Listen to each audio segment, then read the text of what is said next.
Vamos al texto bíblico. Estamos extrayendo nuestros mensajes esta semana del libro de Judas, de la epístola de Judas. Yo quisiera desafiar a los hermanos predicadores, y esta mañana debe haber muchos aquí, predicadores laicos, predicadores, ministros. Yo quiero desafiarlos a predicar la palabra de Dios, a tomar el texto bíblico, a arrodillarse, a tratar de entender, a pedir que el Espíritu ilumine el entendimiento para entender qué es lo que quiere decirle a la iglesia. El predicador no puede llegar al púlpito para predicar lo que él quiere, lo que él piensa. La responsabilidad del predicador es predicar lo que Dios quiere decirle a su iglesia. Y lo que Dios quiere decirle a su iglesia está en la palabra de Dios. Yo siempre digo que si no hubiera Biblia, no habría predicación. La predicación existe porque existe la Biblia. La predicación es la exposición de la palabra de Dios. Y esta mañana o estos días hemos estado analizando textos de la epístola a Judas. Hay algunas características de este libro que no he estado mencionando durante la semana. Por ejemplo, voy a quedarme en el púlpito porque tengo que leer algunas cosas. Primero, si tú abres la segunda epístola de Pedro, capítulo 2, vas a ver que da la impresión de que Judas le copió a Pedro, o Pedro le copió a Judas. Ahora, Pedro no puede haberle copiado a Judas porque la epístola de Pedro fue escrita antes. Pero tampoco Judas puede haberle copiado a Pedro, porque si no, ¿por qué no le copió toda la epístola? ¿Por qué solo agarró el capítulo 2? Ambos fueron inspirados por Dios. Eso es lo admirable de la inspiración. Y hay otra característica con Judas. Judas menciona 2 libros apócrifos, 2 libros que el canon bíblico no reconoce como inspirados por Dios. Y sin embargo, Judas toma textos de esos libros apócrifos y los registra en el texto inspirado. Y aquí hay otra cosa interesante. Cuando Dios inspira al escritor bíblico, lo inspira con su cultura, con su personalidad. El escritor bíblico entonces escribe el mensaje que le ha sido inspirado, pero puede usar figuras de lenguaje, puede usar cosas que ha leído, que ha oído, que ha visto, y va a registrar todo eso con su personalidad. Si es un hombre enérgico, lo va a registrar de manera enérgica. Si es un hombre más suave, lo va a registrar de manera suave. Por eso la Biblia tiene diferentes características. Judas fue un escritor inspirado. Escribió muchas de las cosas que Pedro escribió en su segunda epístola, capítulo 2. Echó mano también de citaciones de libros apócrifos. Yo no tengo tiempo para explicar todos esos detalles, pero si ustedes leen van a ver. Eso quiere decir que el hecho de que un escritor bíblico o que el hecho de que un profeta que ha sido inspirado por Dios mencione otras fuentes, no le quita la inspiración. Y ahora me estoy refiriendo específicamente al espíritu de profecía. Me estoy refiriendo específicamente a la escritura sagrada que nosotros tenemos. El hecho de que ha registrado en sus escritos cosas que otros escritores han escrito, no le quitan ni un poco del hecho de que Dios la ha inspirado. Pablo, en el discurso del Areópago, citó expresiones de poetas seculares de su tiempo y ni por eso dejó de ser inspirado. El problema es que el ser humano, especialmente el ser humano de nuestros días, quiere acomodar todos los consejos inspirados a su manera de vivir, y cuando no encaja, entonces comienza a acusar, a criticar.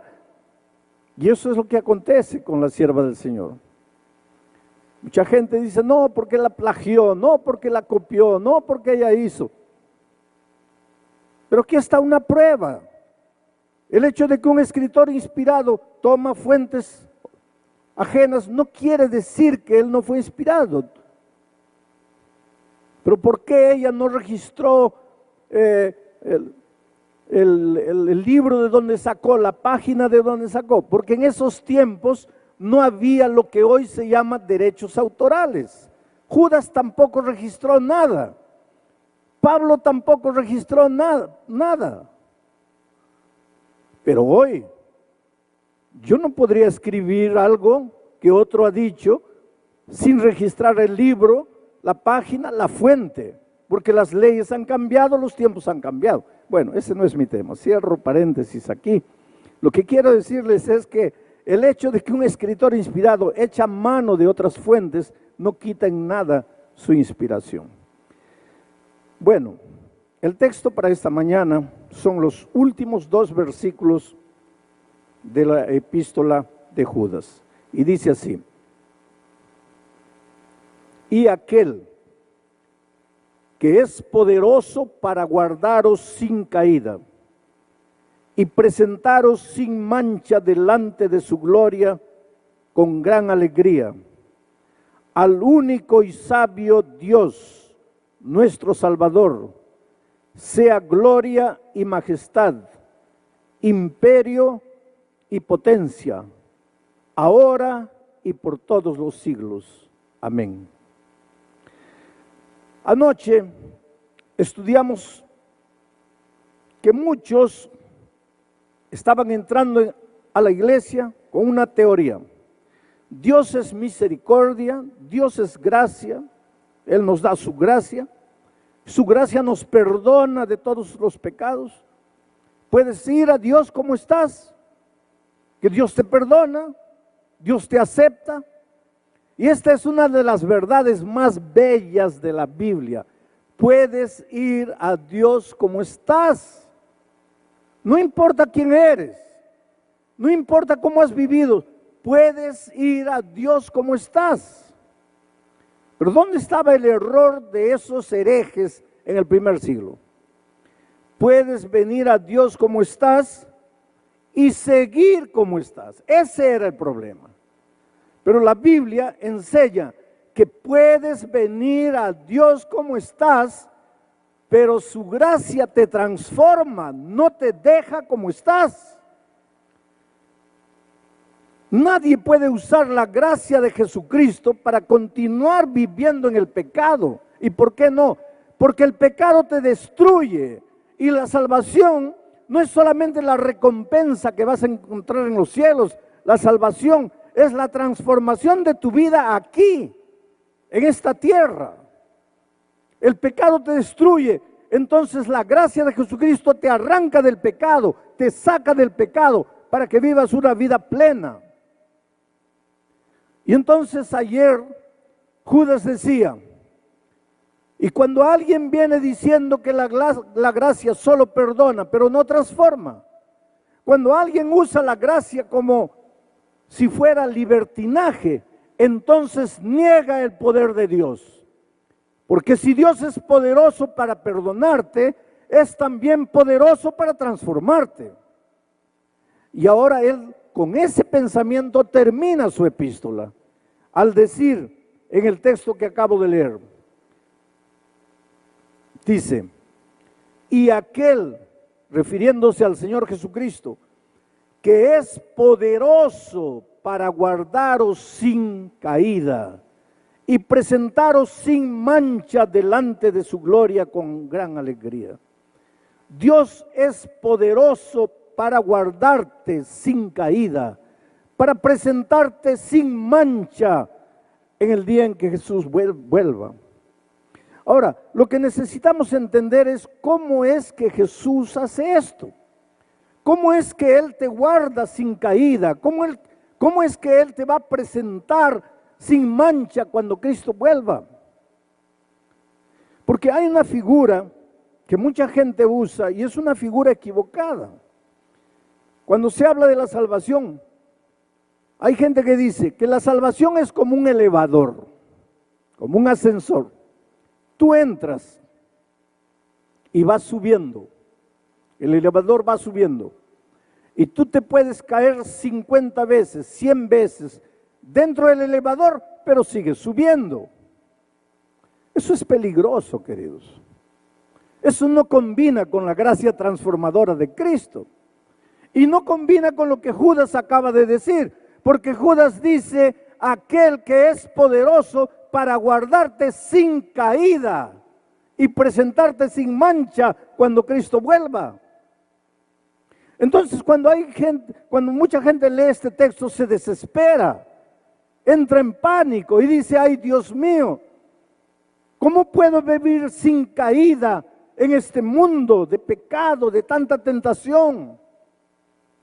Y si todos nosotros revisamos nuestra vida, en algún rincón escondido cargamos algo. ¿Cómo puede Dios mantenernos sin caída? Tal vez este es el tema más interesante que necesitamos aprender. En el capítulo 9 de Marcos, en el versículo 33 específicamente, pero un poco antes y un poco después, vas a encontrar lo siguiente. El Señor Jesucristo un día estaba yendo camino de Emaús, camino de una ciudad. Y mientras el Señor Jesucristo caminaba, sus discípulos estaban a su lado. Pero los discípulos cargaban en su corazón un pecado del cual no querían separarse. Pero ellos descubrieron una cosa, que al lado del Señor Jesucristo es imposible pecar. Coloca esto en tu cabeza.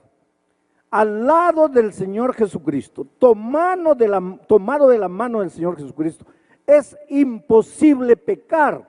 Porque Pablo dice, ¿qué comunión hay entre la luz y las tinieblas? Entre la justicia y la injusticia. Entre Cristo y Satanás no hay comunión. Si estás en Cristo, no vas a pecar. Pero ¿cómo peco a pesar de haber aceptado a Jesucristo ya en el pasado? ¿Cómo estoy cayendo siempre? Es porque te estás separando de Jesús. Porque vuelvo a repetir, al lado de Jesucristo no hay lugar para el pecado. Y Judas confirma, dice, Él es poderoso para mantenerte sin caída. El secreto está en la expresión en Cristo. Estoy escribiendo la devoción matutina para el año 2018. Y el título de la devoción matutina es En Cristo. Y estoy comentando todos los textos, todos los versículos de la Biblia que mencionan en Cristo, en Jesús, en su gracia, en Cristo. El secreto está en Cristo. Porque al lado de Jesús no hay lugar para el pecado. Entonces un día Jesús y sus discípulos estaban caminando y sus discípulos comenzaron a quedarse para atrás. Y Jesús también comenzó a disminuir los pasos, pero se dio cuenta que cuando Él disminuía los pasos, los discípulos disminuían más. Evidentemente Jesús pensó, estos quieren quedarse para atrás, no quieren mi compañía. Y entonces Él siguió adelante. Cuando llegaron a la casa, Jesús los reunió, Marcos 9:33, y les preguntó, ¿qué discutían ustedes cuando veníamos andando por el camino? ¿Por qué se quedaron para atrás? Y el texto bíblico dice que ellos se quedaron calladitos, en silencio. ¿Por qué? Porque por el camino habían discutido quién de entre ellos era o sería el mayor. ¿Quién de entre ellos sería el más grande? Ah, queridos, Los discípulos tenían un pecado escondido. No era adulterio, no era droga, no era alcoholismo, no era homosexualismo. Los discípulos tenían escondido en su corazón el más terrible de los pecados, el origen de todos los pecados, el primer pecado que surgió en el corazón de Lucifer. Ellos escondían en su corazón el problema del pecado del orgullo. Ellos no eran víctimas de algún pecado simple como adulterio. Ellos eran víctimas del pecado terrible del orgullo. Solo que nosotros los seres humanos medimos las cosas de otra manera. Y les voy a hacer un ejemplo. En una comisión de nombramientos, y ustedes en estos días deben estar en comisión de nombramientos, a veces una iglesia puede verse en la encrucijada porque no hay a quien colocar de anciano y tienen dos nombres, Pedro y Juan, y no saben a cuál de ellos colocar, porque ni Pedro ni Juan son perfectos. Entonces alguien levanta la mano y dice, bueno, yo creo que el más indicado es Juan. Es un poquito orgulloso, pero es el mejor.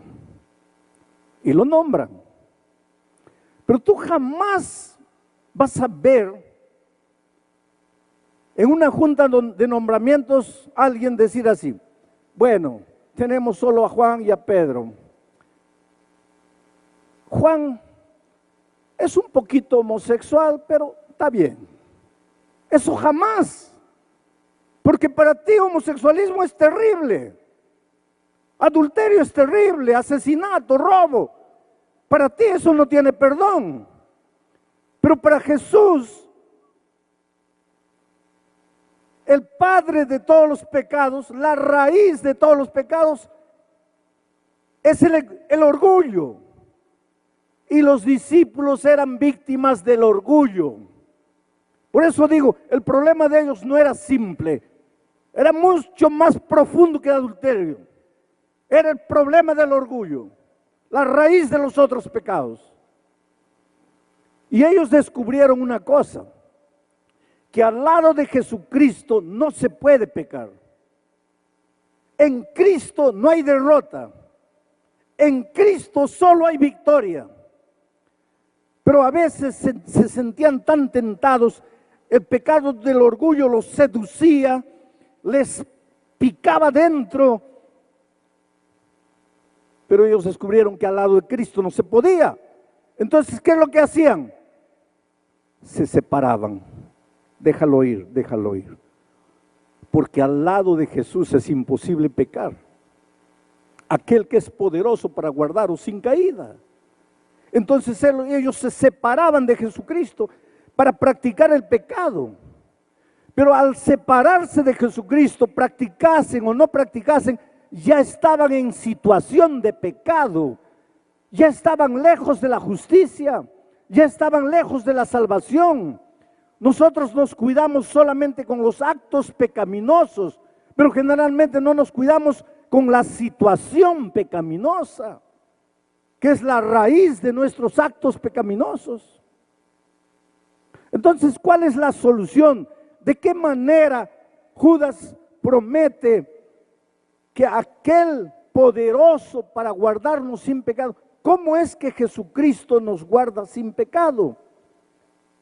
Es simple. Necesitas estar en Cristo. Necesitas no separarte de Jesucristo. Necesitas agonizar en Cristo. Necesitas llorar en Cristo. Cuando las luces de la tentación vienen, en lugar de decir no voy a pecar, no voy a pecar, ve a Jesucristo y no lo sueltes. Porque al lado de la justicia no hay lugar para el pecado. El problema es que nosotros tenemos algunos secretos, entre comillas, para vencer el pecado. Porque ya he escuchado decir que toda tentación dura 3 minutos. Que si tú aguantas la tentación 3 minutos ya eres victorioso.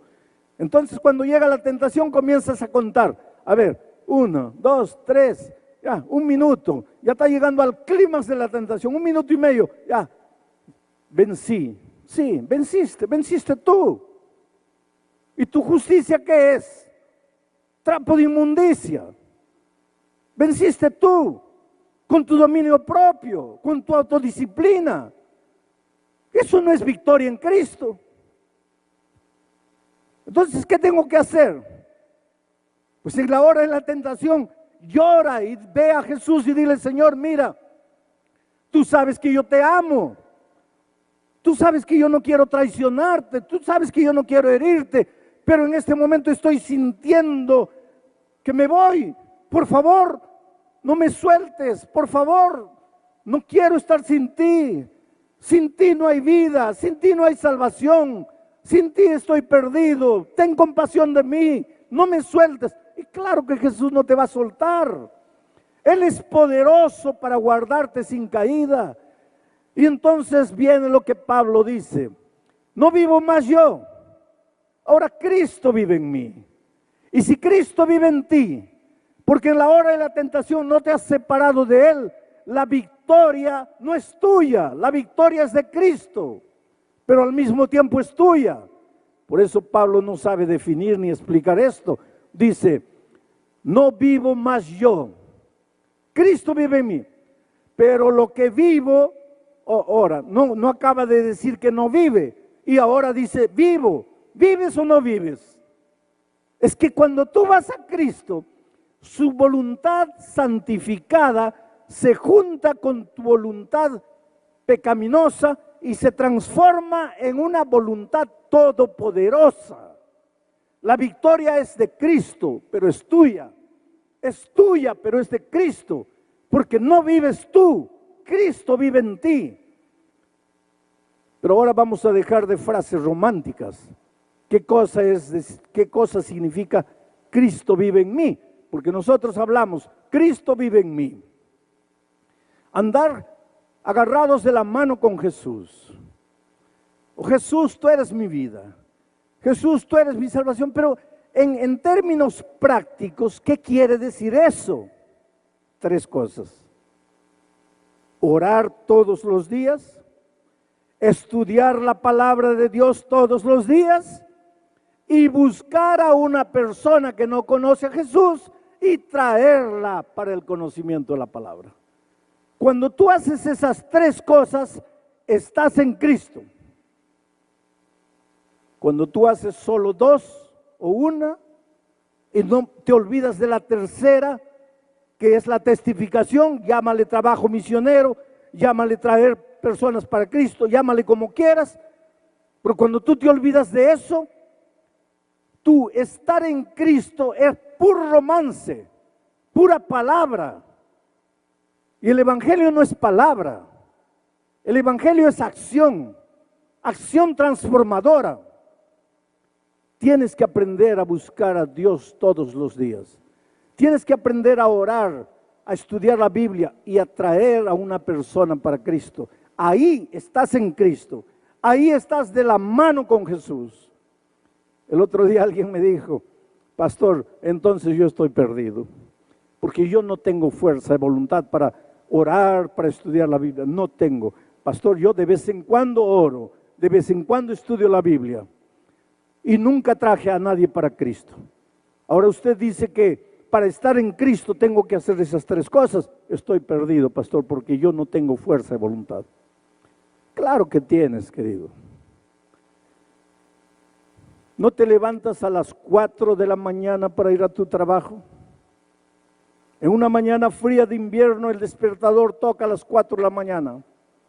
Tú despiertas, miras el reloj. ¿Qué es lo que dices? Oh, qué felicidad, me voy a trabajar. No, no es así. Miras el reloj, un frío terrible afuera. Todo lo que quieres es quedarte durmiendo. Pero te levantas y vas a trabajar a las 5 de la mañana. ¿Y por qué tienes que trabajar? Porque necesitas dinero. ¿Y para qué dinero? Para comer. ¿Y para qué comer? Para vivir. ¿Y vivir cuánto tiempo? 100 años.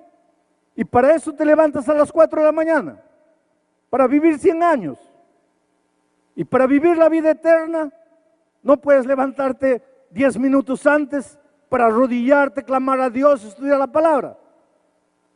No me digas que no tienes fuerza de voluntad. El problema es que tu fuerza de voluntad tú la diriges para lo que quieres, para lo que consideras importante. Pero tú tienes fuerza de voluntad. Tú puedes hacerlo. Solo clama a Dios. Pídele a Dios. Señor, ayúdame a separar tiempo contigo. Pasa ese tiempo con Jesucristo. Y ahí tú te vas a dar cuenta que Dios es poderoso para guardarte sin caída hasta el día de la venida de Cristo. Pero queridos, yo voy a entrar a otro capítulo ahora. Mientras Cristo no venga, eres un ser humano. Y a esta naturaleza pecaminosa nuestra no le gusta pasar tiempo con Dios. A esta nuestra naturaleza lo que le gusta es levantarse y salir corriendo a trabajar. Eso le encanta. Inclusive para los ministros. El ministro tiene mucha cosa para hacer. Y lo que nos gusta es levantarnos de mañana y ya comenzar con la agenda del día. Estar con Cristo, pasar tiempo con Cristo, eso al ser humano no le gusta. ¿Por qué? Porque aunque hemos sido convertidos, todavía conservamos la naturaleza pecaminosa dentro de nosotros. Y a esa naturaleza pecaminosa no le gusta el compañerismo con Dios. Esa naturaleza pecaminosa es especialista en disfrazar, en engañar, en aparentar, en mentir. Pero a esa naturaleza no le gusta el compañerismo con Dios. Por lo tanto, constantemente vivimos cayendo. Y no caemos porque Dios no tenga poder para mantenernos sin caída. Caemos porque nos separamos de Jesús. Y al separarnos de Jesús, pues la consecuencia es caer. ¿Y qué hacer? Pues aquí entra la gracia maravillosa de Cristo. Levántate. Y si me caigo 50 veces, es porque 50 veces te has separado de Jesús. ¿Y qué hago, pastor? Levántate. Y si me caigo 1500 veces, pues 1500 veces te has separado de Jesús. Pero ¿y qué hago ahora? Pues levántate. Si un día llegaremos al cielo, primero, es porque Cristo nos levantó. Es porque cada vez que caímos, llevados por nuestra naturaleza pecaminosa, clamamos a Dios, le suplicamos y Él nos extendió la mano. Te digo una cosa, querido, el Señor Jesús te ama. Nunca pienses que Dios es un profesor malo que está con ganas de desaprobarte o reprobarte. Jesús te ama. Lo que más quiere Jesús es tenerte en el reino de los cielos. Tu lugar está reservado en el reino de los cielos. Tu herencia está reservada. Yo vengo de una familia grande, 9 hijos, padre, madre. Cuando mi padre ya estaba anciano, le hicieron una fiesta de cumpleaños. Yo no estaba, yo estaba en Brasil. Pero mis hermanos me contaron que le hicieron una fiesta como a niño. Le pusieron globos, le hicieron un pastel y la mesa estaba llena. Mi padre se sentaba en el extremo de la mesa y yo me sentaba a un lado. Ese era mi lugar. Y cuando yo no estaba presente, ese lugar casi siempre estaba vacío. Ese es mi lugar. Y ese día que mi padre estaba con la mesa servida, algunos hijos no estaban, muchos hijos, muchos nietos presentes, mi lugar vacío en la mesa. Y él le dijo a uno, por favor llamen a alguien. coloquen a alguien ahí. Yo no puedo alegrarme viendo ese lugar vacío. Yo quisiera que tú entiendas esta mañana que tu lugar en el cielo está reservado. Y aunque se salven millones y tú te pierdas, tu lugar siempre estará vacío. Porque eres precioso para Dios. Él te ama como eres. El otro día alguien me decía, pastor, usted dice que Dios me ama como soy, pero usted no sabe quién soy. No importa quién seas, con ese carácter horrible que tienes, o esa naturaleza que cargas con tus tendencias, eres lo más precioso que Dios tiene. Esta mañana, en medio de miles de personas, ¿tú crees que Dios está mirando 15,000 personas? No. Él te está mirando a ti como si tú fueras la única persona sentada aquí. Él conoce tus sueños, tus alegrías, tus tristezas, la historia de tu vida, tus caídas. Él conoce todo. Y aunque a veces golpeado por la vida, tú dices, Señor, ya no, te he prometido tantas veces, he intentado tantas veces, olvídate de mí, ya no. Él te dice, hijo, yo no voy a desistir de ti. Pero Señor, yo no valgo nada. No, hijo, yo no voy a renunciar a ti. Pero es que Señor, no puedo. Pero yo estoy aquí. Tu lugar en la mesa está reservado. Y Él ha prometido que te va a conservar sin caída. Y si por esas cosas de la vida te sueltas de Él, te apartas de Él y caes, pues no tengas miedo de levantarte y continuar la caminata con Cristo, porque si un día nos salvamos, no será porque jamás caímos, sino porque aunque caímos, creímos en la palabra redentora de Jesucristo, nos levantamos y seguimos adelante. Yo estaba en mi oficina en Niterói, Río de Janeiro, hace muchos años, cuando entró una joven bonita, linda, alta, preciosa niña. Se sentó frente a mi escritorio. Me dice, pastor, la primera cosa que quiero que usted sepa es que yo no soy mujer, yo soy hombre. Pero yo tenía delante de mí una de las mujeres más bellas. Pero él me dice, yo soy hombre. Vivía una vida de pecado. Vendía su cuerpo en las calles de Copacabana para poder sobrevivir. Se había inyectado en el cuerpo tantas cosas, parecía mujer. Y aunque muchas veces se miraba en el espejo y decía, soy bonita, soy feliz, no me falta nada.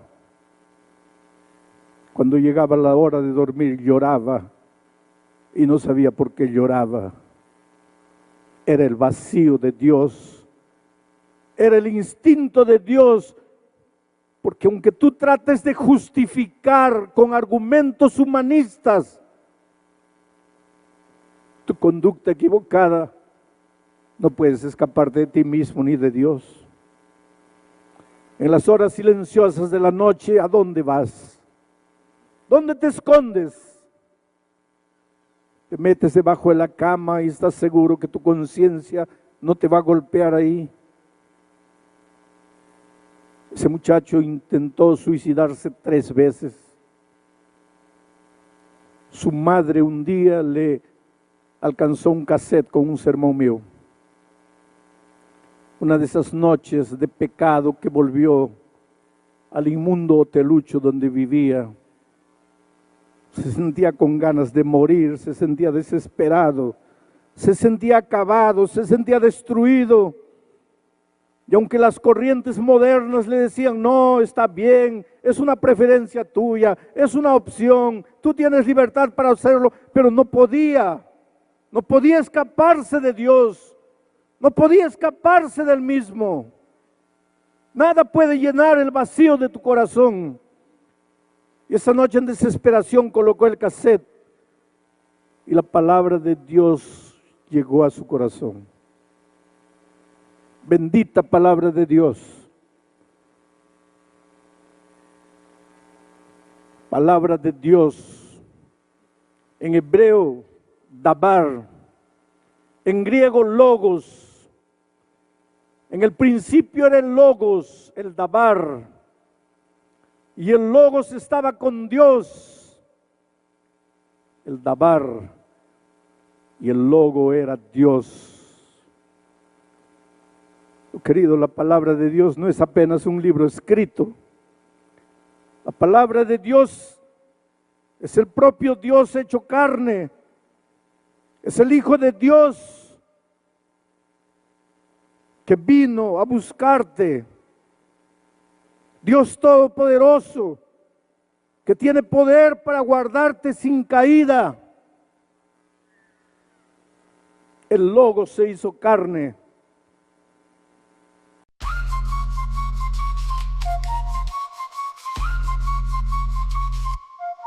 We could have had it all, rolling it in the deep. You have my heart inside in your hand and you played it to the beat. Even if I have nothing, oh, haters hate cause I've got it all. Lovers love even when I fall. Haters hate cause I stand tall.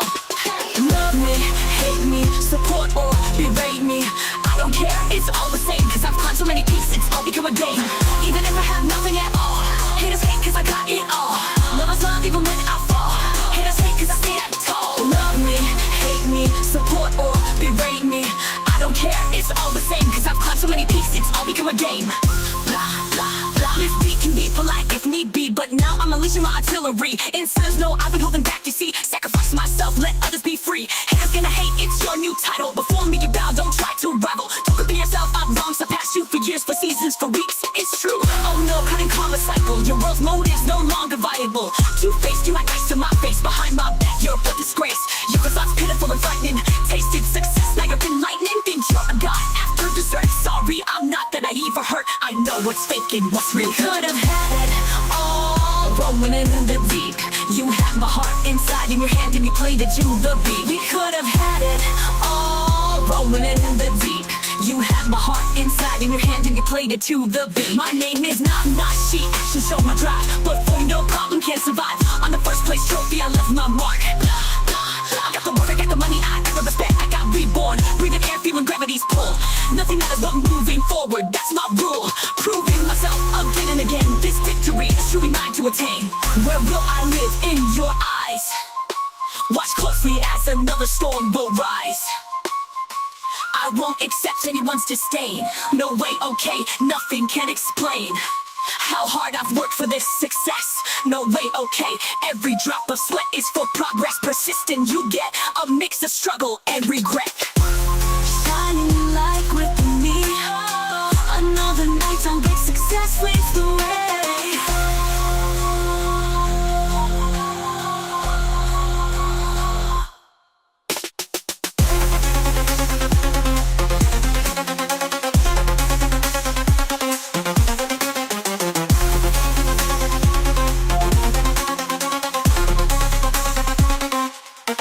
We could have had it all, rolling it in the deep. You had my heart inside in your hand and you played it to the beat. We could have had it all, rolling it in the deep. You had my heart inside in your hand and you played it to the beat.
shift in the air. Dark clouds fill the horizon. The storm's approaching you. Air